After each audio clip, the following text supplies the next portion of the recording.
Hi, Malik the Magic Guy with ExpertVillage.com. Now for the pig.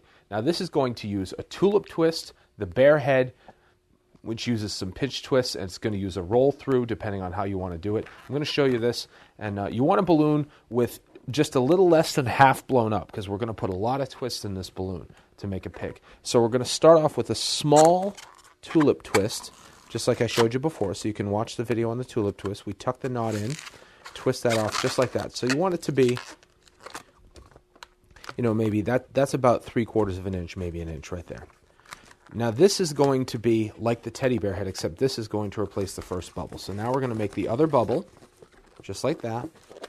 And then we're going to go into the assembly we did for the teddy bear head, that chain of 5 bubbles that we did, the alternating big and small, just like this. So this is what we have. We're going to lock twist these together, and we're going to feed this through just like we did with the teddy bear. Give that a good grip like that, and then we're going to pinch twist here, and we're going to pinch twist here. And that's going to give us a pig head.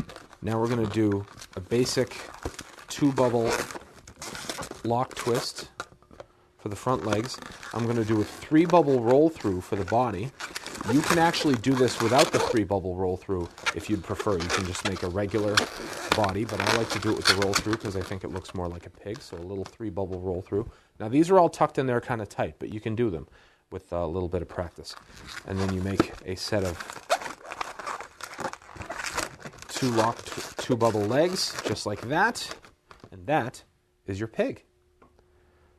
A lot of little kids like this one. It's a very cute design, so this is a good one to learn. There's the pig.